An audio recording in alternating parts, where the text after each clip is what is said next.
Well, I can tell right now. Here I was just waxing rhapsodic about how much I love my new home in North Carolina, but I can see that maybe going live on the internet is going to be a problem because my video just spontaneously amputated itself after 4 minutes. So I'm going to try again. We'll see what happens because I am an optimist in spite of all the evidence to the contrary. I'm still an optimist. Believe it or not, I'm optimistic. So we're streaming live again. Hopefully, anybody who was tuned in a few minutes ago, I see Alan is back. Uh, you're a very tenacious sort of guy, Alan. We're going to call you Tenacious A from here on out because you got what it takes to be with Tent Talks Tunes in moments of technical difficulty. Um, I'll continue onward. I'm very happy to be in my new home where I can run my business efficiently, where I can have enough room to store the inventory, where I can do everything on one level and climate controlled and not having to go out the front door and around the corner and down the stairs to the basement every time I have to grab a record. Simple stuff like that. I will have enough room to have a dedicated band space for recording and stuff like that. It's really, really cool. So, very happy to be here in spite of what seems like some real shiz internet. We got Mondo Braswell tuned in. Hello, Mondo. I want to have a big salute to Mondo. Mondo came over to my humble abode this weekend and helped me move in. We had one storage container just full of my life that had to be unloaded on a deadline. And Mondo and my main road dog, Brandon Yeetai, aka Brandon Yeti, were both extremely helpful in furthering my cause. So thank you, Mondo. Mondo, did you have a chance to listen to any of those Peter Criss CDs yet? If you did, I want to know what you thought about them because that's some stuff that no one's ever heard. And if anybody wants to hear the story of the Peter Criss album that I almost kind of sort of released, give me some reactions. Give me some thumbs up or some hearts or an angry face or two, and I'll tell you the story. It did not come to fruition, but it seemed like for one hot moment, for about 5 lukewarm seconds, it appeared that I might have a stab at releasing an album by former Kiss drummer Peter Criss on my humble label TPOS. And what a story it is! What a story it is! But that might be another story for another time. I don't know. I'm doing this stream on my laptop. As much as you guys have heard me badmouth Mevo, the streaming app and streaming camera that I have always used for Tent Talks Tunes, I was willing to give Mevo another shot, but I can't find the camera. I do not know where the camera went. And any of you guys who have been through a long distance move, you'll feel this pain. You will feel the pain and the agony that I'm feeling right now. It's like I'm a very well organized, efficient dude.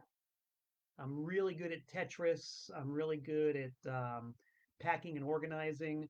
And this move from Connecticut to North Carolina had been going on for like months, the better part of a year actually. So I was able to pack boxes full of stuff, pack the boxes efficiently into storage, and, move everything down here in a pretty tight, neat, and fresh manner. Um, but if you've moved, you know that that only goes so far. At some point, you start to run out of space, you start to run out of time, you start to run out of things that can neatly be packed into boxes, and you just got to start throwing stuff hither and yon willy nilly just to get it out of the house and into storage and into the moving van or whatever. And so, sure enough, I got to that point toward the very end, and Mondo And Brandon can testify to that. They saw some of the disorganized chaos that was in my storage unit because you just can't be neat and orderly after a while. You just got to put things in wherever they will go and however they will fit. And my Mevo camera got lost in that shuffle somewhere. So I still have some stuff I got to unpack. And I am highly optimistic that the Mevo camera will be unearthed. It will be exhumed. And I am at least semi optimistic that I can get it to work again because I did reach out to Mevo's tech support and they were actually very responsive and very helpful. So fingers crossed, it just might happen. And if it doesn't, I'll go to some big box store and buy a new camera. Who cares? Whatever. Nick Stone has noticed that one artifact, one prop that did survive is the divider, my very classy divider. The bulletin board, yes, the bulletin board. We like to go through the bulletin board, through the mailbox, and then we start talking tunes. So, nothing to report on the mailbox right now, other than I'm still taking mail at the classic P.O. Box, P.O. Box 3626, Newtown, Connecticut, 06470. That address will be in effect until I think late September, perhaps mid October, because I had to renew the P.O. box, even though I was moving from Connecticut. I had to renew it for another 6 months, and that's going to expire actually sooner than October. I think it's going to expire in April, maybe May.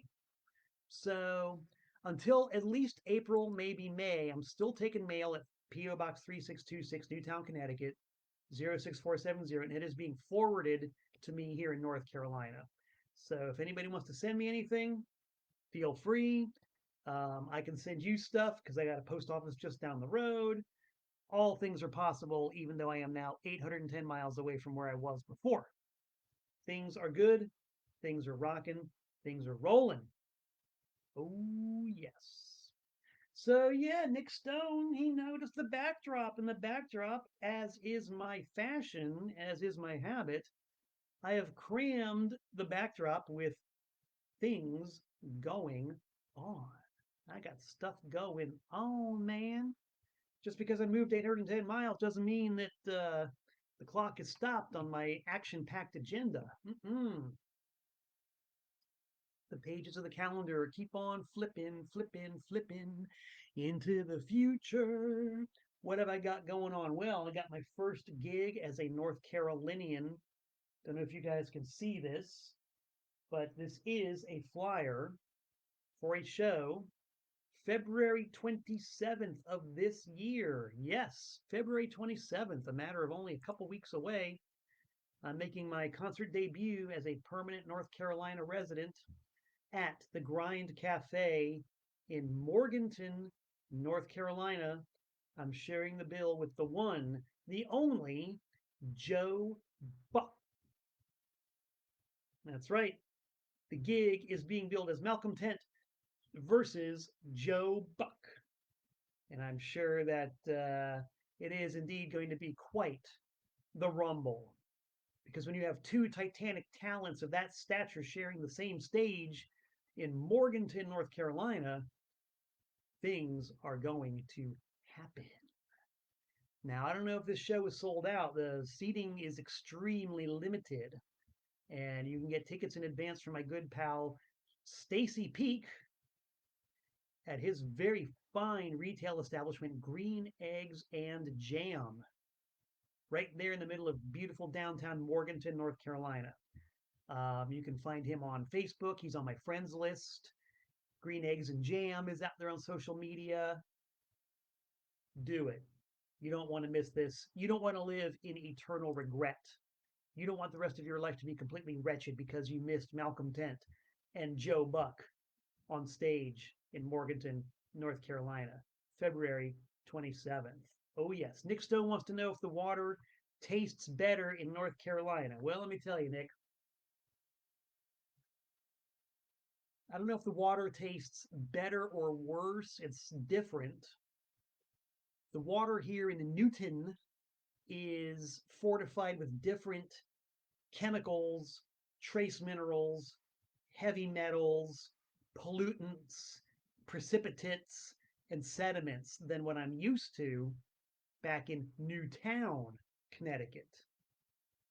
So I'm still getting used to it. Still getting used to it. It's definitely got a different sort of piquant, acrid bitterness to it.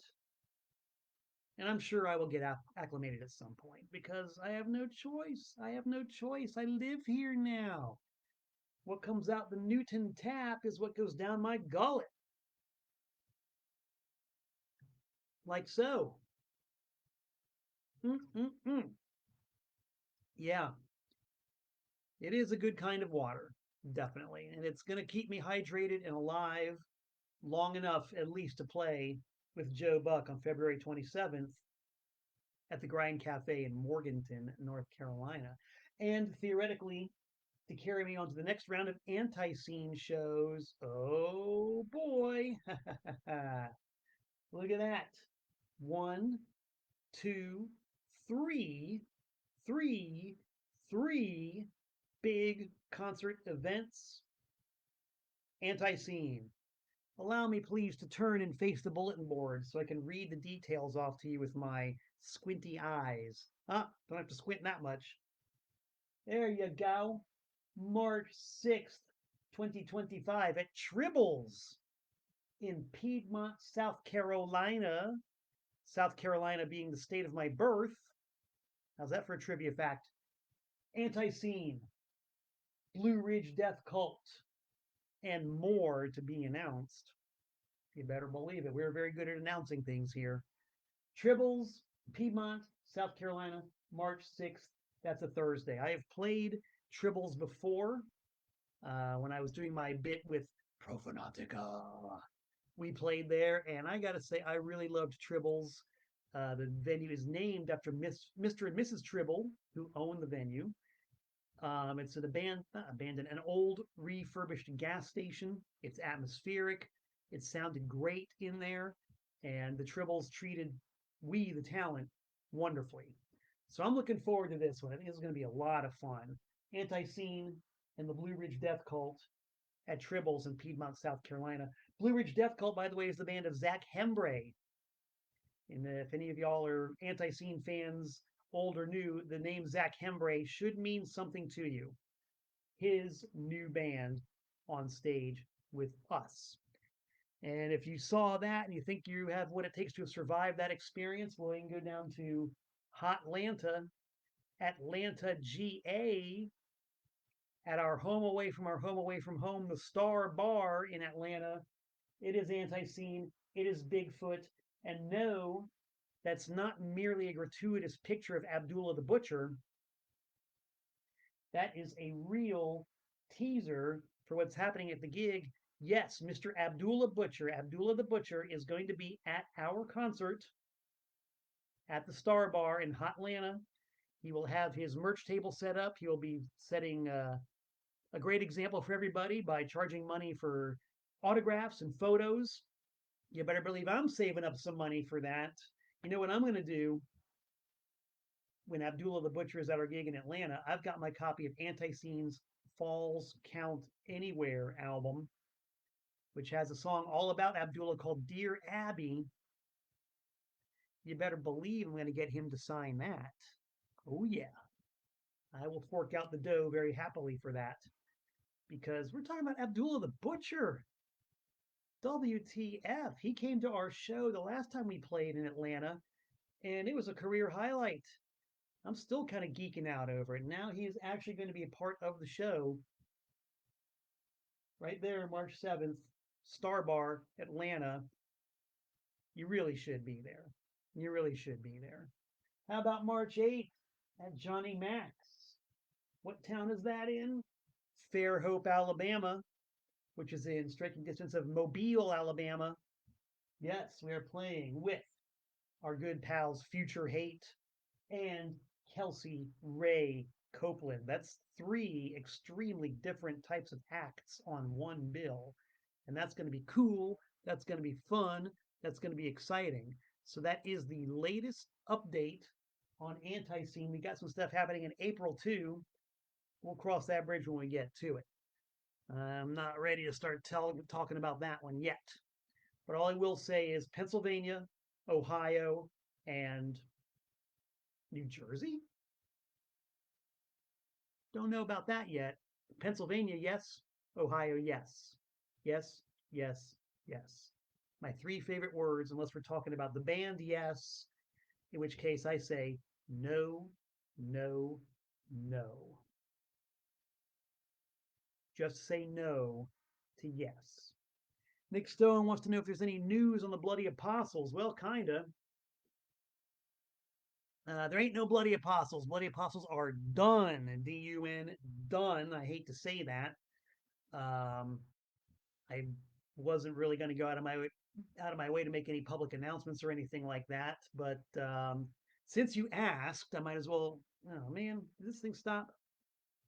Hold on a second. I might be having a problem here. Okay, no, I don't. Never mind. I thought that the video had cut out again, but it didn't. So we're good. Anybody watching this archived on my YouTube channel,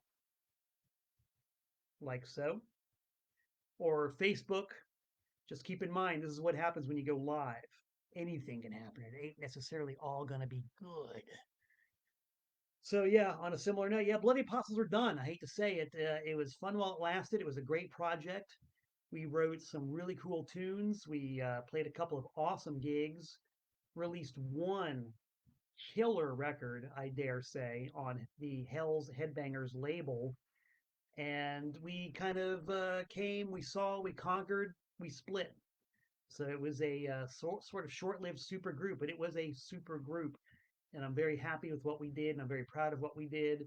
And I don't know if Hell's Headbangers still has copies of the record for sale, but if they do, and you want to hear the Bloody Apostles, which is an anti-scene, they hate us, murder junkies, pro fanatica supergroup, including myself on bass, you need to hear that record. You need it, you want it, you gotta have it. You might not know it yet, but you do. And there's also somewhere way back on the back burner, about as far back as a burner can get. I do have plans to release some Bloody Apostles demo stuff that we recorded, and perhaps a live track or two. I haven't really figured out what form that's going to take or how it's going to work out or if it's even going to work out. I really don't know. But it's just one of those things that I've been kind of thinking about for a while. So, Erica chimed in and said that the bass rules on that Bloody Apostles record. Thank you, Erica. Thank you. I'm very happy with the way that bass sound came out. And I have to thank my former fearless leader in Profanatica for suggesting the pedal that I used both in Profanatica and the Bloody Apostles. That pedal made all the difference. The crunchiest, nastiest, grinding bass tone I think I've ever had in my entire life. And that carries over to Anti-Scene. I use that same pedal even as we speak with Anti-Scene. So there you go. Cross pollination at its finest. One hand washes the other, baby. One shoe ties the other one. Oh, yeah. Oh, yeah. So, okay, there you go. We've talked about the mail. We've talked about the bulletin board. Let's talk tunes. Y'all might have seen the teaser and the descriptor of the first time I tried to stream live here. Walt Wheat, my compatriot in the almighty Anti-Scene, the guy who strums the delicate guitar in Anti-Scene, has said Boss HM2. Yes, Boss HM2. The Boss HM2 is the pedal that I use with Anti-Scene in conjunction with one or two others. And I'm not even being coy or trying to be funny when I say that, but I switch things up a lot. I really don't ever use the exact same combination twice. But these days, the Boss HM2 is the core of the sound. So, yes, Walt Wheat, the HM2. Ooh, that thing sounds nasty. Nasty, nasty, nasty. Walt, by the way, I have said this before, but not quite a while. Walt, besides being the guitar player for Anti-Scene, is the man who created the leather-clad Funda Lumba. My leather-coated bass has gotten many comments on many stages all across this great land of ours. Walt is the guy who customized it. He took that black leather, hand stitched it, hand cut it, formed it to fit on the body and the headstock of my PVT-20 bass. He resined the fretboard. He did all of that. So, if you've ever wanted to have a super duper fine, or is that super duper coarse? I don't know. But a unique, one of a kind guitar experience, you might want to talk to Walt. Walt is a jack of all trades and master of many. Oh, yes. And Walt is saying that he has an HM2 as well, loves it for guitar. Dang tootin'. Man, what a nasty sounding pedal. Ooh, get chills and thrills just thinking about it. Oh. So we're going to talk about tunes, but what's a guy going to talk about when he's in the middle of a giant-sized move and huge portions of his stuff are still in storage and in boxes and in chaos and in entropy? What's he going to talk about? He's going to talk about the first pile of records that he saw sitting on the floor waiting to be filed. And in that case, it's this pile of records right here. And wouldn't you know it, for my inaugural Tent Talks Tunes, we're going to talk the letter T. Yes, I had a whole stack of records here from the T section of the alphabet of my personal collection. Now, you guys know that I'm in the business of buying, selling, and trading music, not only stuff on my label TPOS, but also quality new and used vinyl of just about every genre and just about every era. But I don't really like to go on and sell very often. I like to talk about music for the sake of music.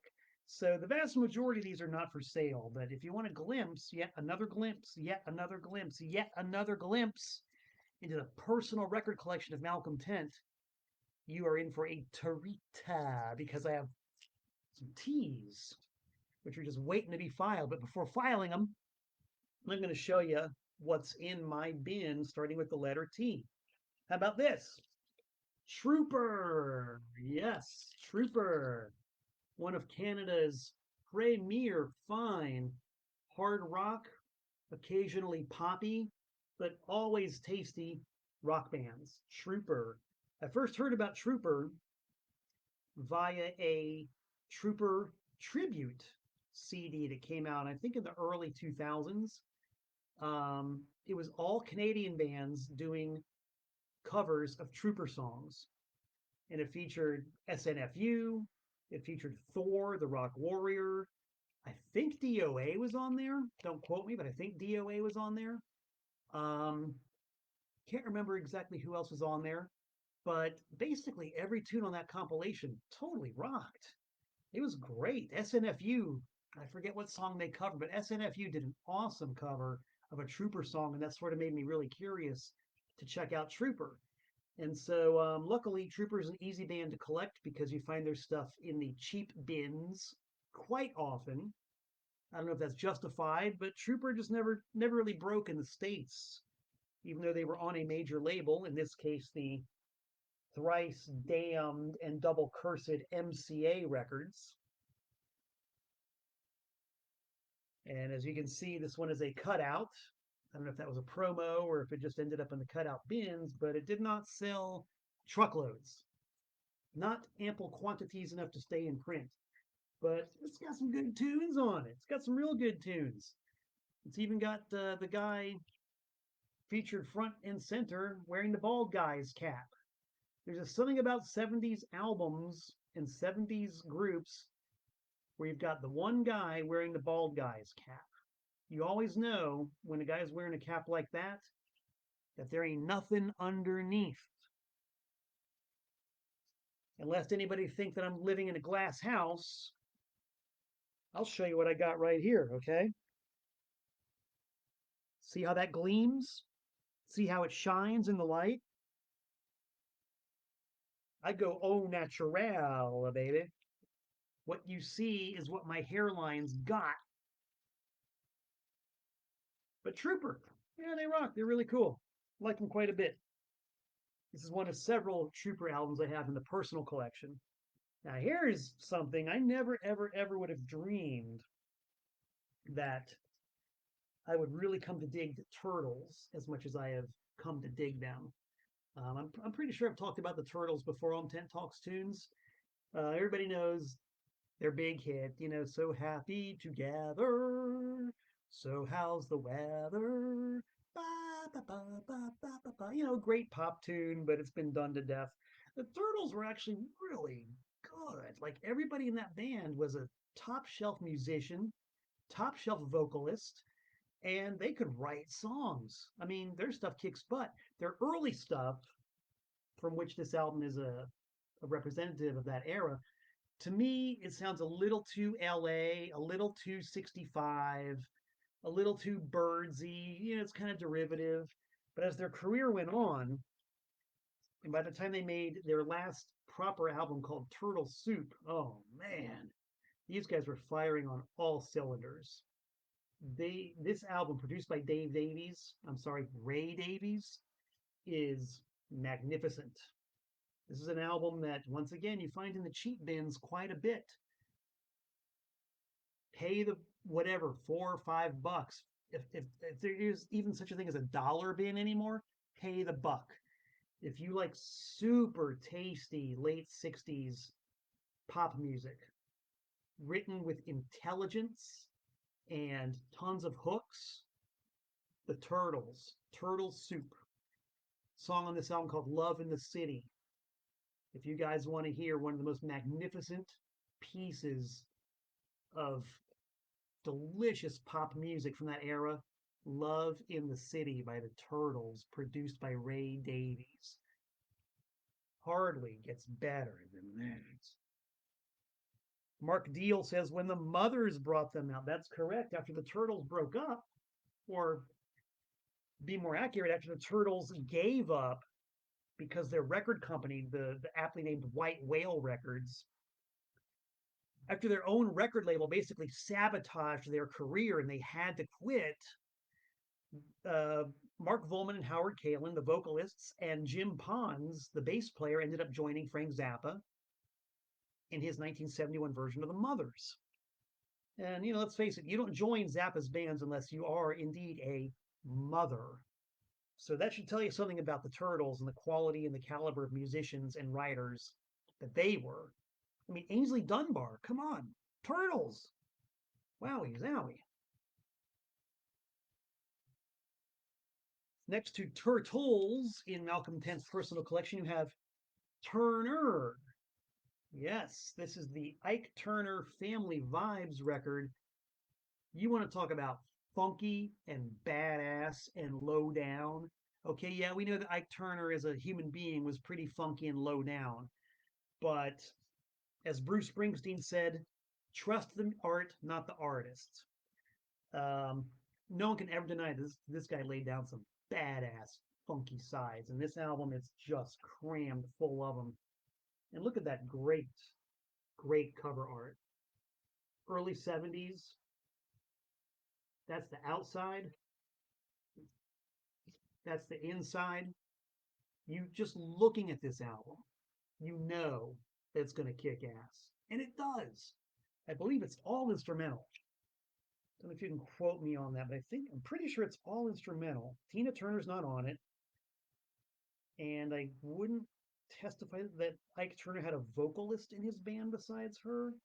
But I know that I've played this a lot on my radio show, and I've used it for not only radio play tracks, but also backing tracks for voiceovers. It's just, man, so tasty. Ike Turner, Family Vibes. Personal collection ain't going nowhere except into the bin in my record library.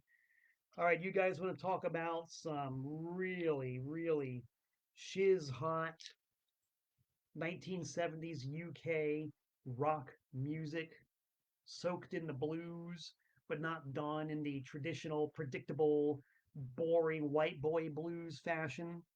something with a little bit of edge, something with a little bit of a weird sense of humor, something coming in just ever so slightly from left field. Tucky Buzzard. Tucky Buzzard. These guys were descended from a group called The End, who were a very tasty British freak beat band in the 60s. They morphed more or less into an awesome 70s blues rock band called Tucky Buzzard. And they were sort of Bill Wyman's project in the 70s. He produced two, maybe three of their albums. And kind of like Trooper, these guys just never, they never made the transition into the big time. They never had a hit record. I don't think any of their stuff came out on, well, I'll take it back. They had one album that came out on Capitol, this one here. And the others were on Passport Records in the US, but on Purple Records, which was Deep Purple's label in the UK. Now, Deep Purple actually had a pretty good stable of bands. Besides Tucky Buzzard, they had Elf, which was Ronnie James Dio's band prior to being in Rainbow, which was, of course, prior to his stint in Black Sabbath. They had Elf, they had Tucky Buzzard, they, of course, had Deep Purple, might have had a couple of others, but whoever was signing bands to Purple Records had a pretty good ear. And yeah, don't be frightened or scared away by the term British blues rock, because there's a lot of trite, boring British blues rock out there. Tucky Buzzard is neither trite, neither boring. And Bill Wyman's production is quite good. So yeah, I got 3 Tucky Buzzard records in the collection. They're all staying with me. It's my prerogative. Let's see here. We got some comments here, mostly about the HM2 pedal. Right on. Here's some stuff I'm keeping.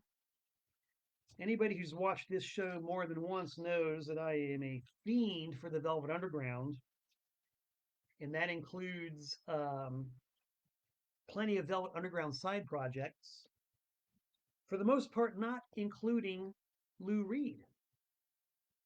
The exception of Lou Reed's early stuff that he did for Pickwick Records, which has now been reissued officially for the first time ever, and Metal Machine Music, I really don't care too much for Lou Reed's solo product. I just don't. He's got some really good tunes here and there.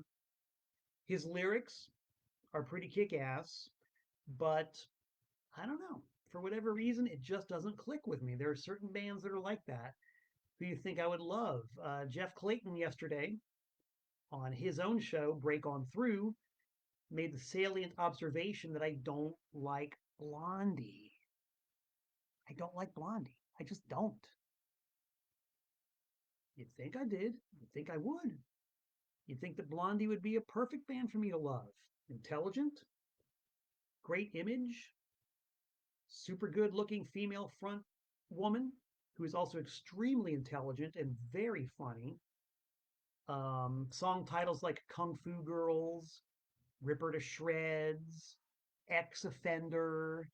You know, you would really think that those are all magic ingredients for me to fall in love with a band. I just don't like them. I just don't like Blondie. I think it's because they're too poppy, too clean, too creamy smooth to the ears. I need a little more grit, you know? If you're going to talk strictly about female fronted new wave, quote unquote, or punk rock, I need the Pretenders. Love the Pretenders. Love the Pretenders. Plasmatics, they're not poppy, but they sure are punk. Um, Even like really obscure female singers like Jane Kenaway or of course Susie and the Banshees. Love that stuff. But Blondie, I don't know. I think they're just too mersh for my taste. Too mersh. But I digress. I've given up on telling you why I don't like Lou Reed, but I am going to tell you that I love Maureen Tucker.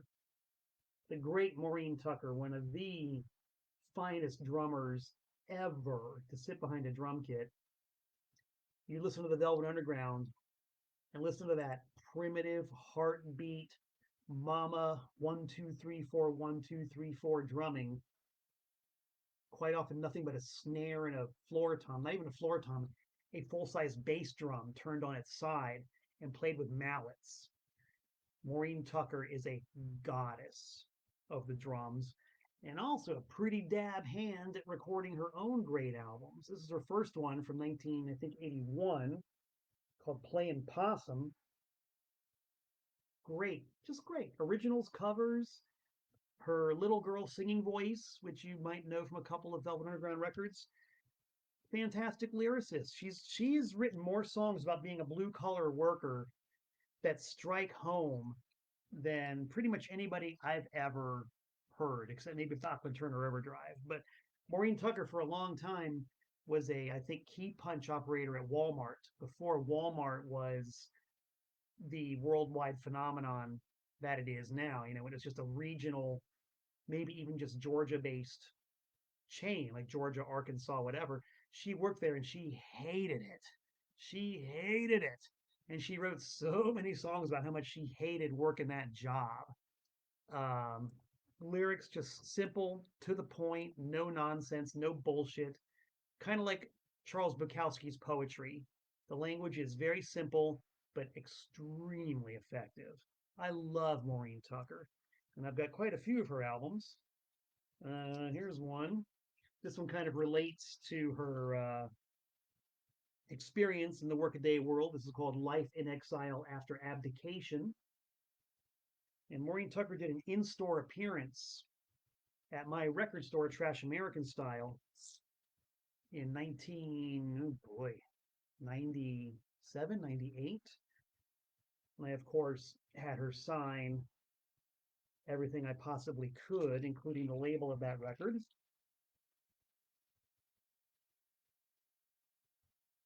This is live, by the way. Live! Malcolm Tent puts a record in the sleeve. Live and forever archived on YouTube and Facebook. Live. Malcolm Tent puts the album in a sleeve. Live. How about the autographed test pressing of that very same album? Got her to sign one of those. Her signature is just like her songwriting. Simple and effective, minimum of bullshit.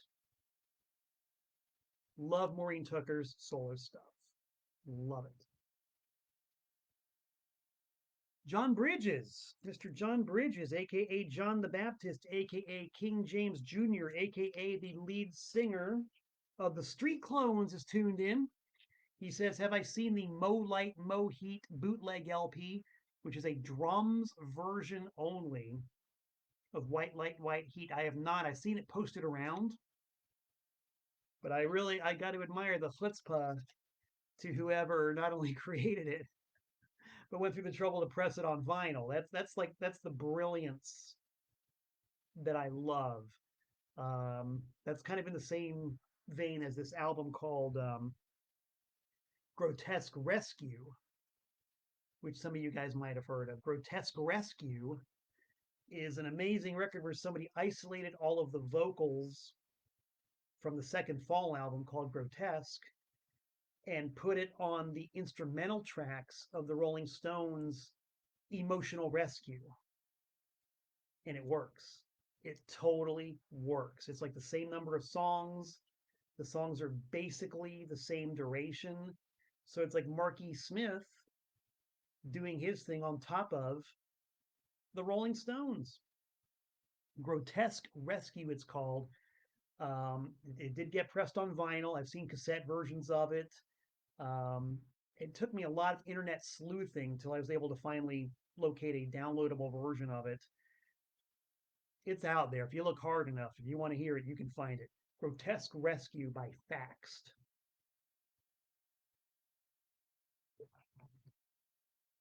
John Bridges said that he would listen to that record. I would too. You better believe it. Oh, yes. Grant Den. Grant Den from way out west is tuned in. Grant is the original guitar player for Broken Talent, the first band I was in Florida. And Grant says, let's quote Grant on this. Grant says, "Hey, love the Florida History Punk post." Yes, thank you very much, Grant. I did recently appear on a webcast called what was it called? The Florida Sound Archive. There's a web channel, um, a blog, a YouTube channel, a what's the word I'm looking for? Blog? Podcast. Podcast. A podcast called the Florida Sound Archive. And that guy let me sit down there and talk about broken talent for 2 solid hours. And it was so much fun because he asked all the right questions and he was a very attentive listener. And I really got to address a few things that I've never been able to address before in an interview situation. Kevin Arrow is tuned in, another guy who was there in Florida at the time. Big salute to Kevin Arrow, shaker and mover in the South Florida punk scene way back when. And good to see you're still at it, and good to see you still there, Mr. Arrow. Mazel tov. Well, it feels like an old time homecoming here on Tent Talks Tunes today. What else have I got in my personal collection? Here's another band that kind of like Blondie, you would really think that I would love, but don't really love that much. The Tubes. You'd really think that everything about the Tubes would put them firmly in the pantheon of my favorite bands of all time. Um, don't really dig them that much. I don't even know why I have this album in my personal collection. I really don't. I mean, conceptually, it's perfect. I mean, look at that. The torn front cover, the way her nail polishes matches the Tube's logo, the hype sticker, everything's color coordinated. Tubes on the back, get it? Tubes. I mean, outrageous stage show. Once again, very intelligent, very well written, very smart. I just don't like them. I just don't care for the Tubes. Couldn't tell you why. But here I have a white label promo pressing of their first ever album. This one might end up in the sale pile. I don't know why I have it. Must have been something on there I liked at one time. Don't know. Kevin Arrow is asking a question. Let's put on the dollar store cheaters and squint. Do I have any Psycho Daisies or Crank recordings? I do not. I really don't, and I kind of regret that because Crank, especially, anybody who got to see Crank live in Florida in the early to mid 80s will testify that they were a ferocious live combo. And the Psycho Daisies, I think, are one of those bands who were better live than they were on record. I only saw them a couple of times, and their records are pretty decent, but I think live they really outstripped their studio performances. So, no, I'm sorry that I don't. But Kevin Arrow, I know that you're aware of the trashfever.com website run by my good pal Karen Wydeen and her main man Jeff Schweier. Um, they must have some Crank or Psycho Daisies on that website, do they not? Please let me know, Mr. Arrow, because I kind of want to know. Because they were hosting the Pete Moss Sound Archive for a while, which had some fantastic archival audio and video recordings from that golden era of the early to mid 80s in South Florida. I think if anybody would have them, it'd be Jeff and Karen. So that's all I know. That's all I know. What is next to the Tubes in my personal collection? How about this? The Tube Bar, a documentary LP of some of the most hilarious crank calls you've ever heard in your life. Um, I don't even have words to describe just what this album is all about. I normally don't think that things like crank calls are particularly funny unless they're done very well. In fact, our pal Andy Miller, lead singer of Knowledge is for Fools, apparently had some real masterpiece crank calls back in his day, and I've heard rumors of an official release of some of them. Haven't heard them, but I would give them a listen. But this, my friends, is hilarious.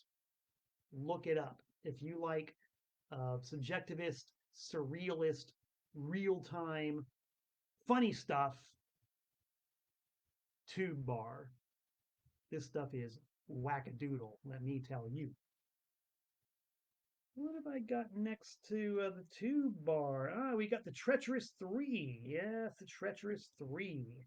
12-inch single on the great Sugar Hill label. A song called Get Up. I first heard of the Treacherous 3 because they had a Christmas song. I think it's just called Christmas Rapping, I believe. One of the most awesome Christmas songs I've ever heard in any genre. And I came across this 12-inch single at a thrift shop, and it's good. This is the same deal. Early '80s, early rap, proto hip hop, basically acoustic instruments, great grooves. The raps can be hit or miss sometimes, but the instrumental tracks on these things are fantastic. It's like you cannot sit still listening to these early Sugar Hill 12-inch singles. This stuff was just starting to hit when I was a senior in high school, and it seemed like everybody had a jam box tuned to WEDR, which was the soul music station in Miami, and they played Sugar Hill stuff constantly. And I love this one because it's got like some authentic, we're talking about old school, maybe even preschool tagging on the sleeve. That's great. That's a time capsule right there. That is a real early example of art, a whole art form being born on a 12-inch single. What year is this? 83. Yeah. This is before Sugar Hill got bought out by the aforementioned double damned MCA records. I think that their quality kind of dipped after they merged with MCA, but this early stuff, hard to touch it, man. Hard to touch it. Whoa, okay, according to Walt Wheat, Andy Miller of Knowledge is for Fools did some prank calls with El Duce of the Mentors. Oh man, I can only imagine. I can only imagine what that must have been like. Oh, dude. Walt, have you heard about that stuff coming out officially? Was Jeff talking about that? Was Jeff talking about doing a CD release of Andy's calls? I kind of want to say he did, but I don't want to like go on the record saying that I did hear that. John Bridges is backing everybody up. John Bridges says Andy's calls are hilarious. John Bridges, if you heard anything about this stuff coming out officially, Jeff Clayton, are you watching? Can you tell us something? What the heck? What the heck? What the hell? The people need to know. I need to know. Here's a note from Kevin Arrow. David Camp has mentioned a release of the Crank material, which will not occur until Elaine, the former lead singer of Crank, hands over the recordings. Well, there you go. What can you say in addition to that? Here's our record in the personal collection. This is the kind of stuff I love. TT Quick. TT Quick from New Jersey. Independent, privately pressed, hard rock, proto metal. Actually was distributed by Megaforce. But I mean, look at these guys. This is local. This is DIY. You can't really see it too well because it's still in the shrink and the glare from my screen is reflecting off of it. But this is just the authentic ground level DIY hard rock slash heavy metal that I just love. Bands like the Rods from Rochester, New York, who were signed but did some independent stuff. Diamond Rio from the Midwest, kind of the same deal. They were signed, but they did a lot of independent releases. I just love it. Love it. Love it. That's it. I love it. I can't say anything more than that. I just love it. Here is a little thing that backfired on me. This is a Many Moods of Arthur Lyman album. autographed by Arthur Lyman in many different places, in many different styles.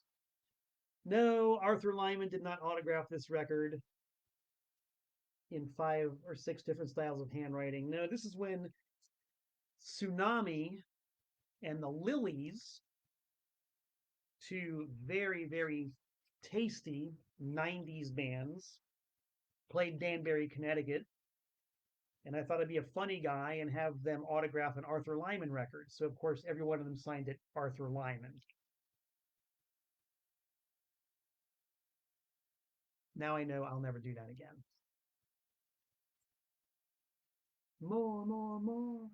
How do you like it? How do you like it? More, more, more. How do you like it? How do you like my love? Look at that outfit. Wow. Is that an outfit or is that an outfit? Damn. And what a story. The Andrea True connection.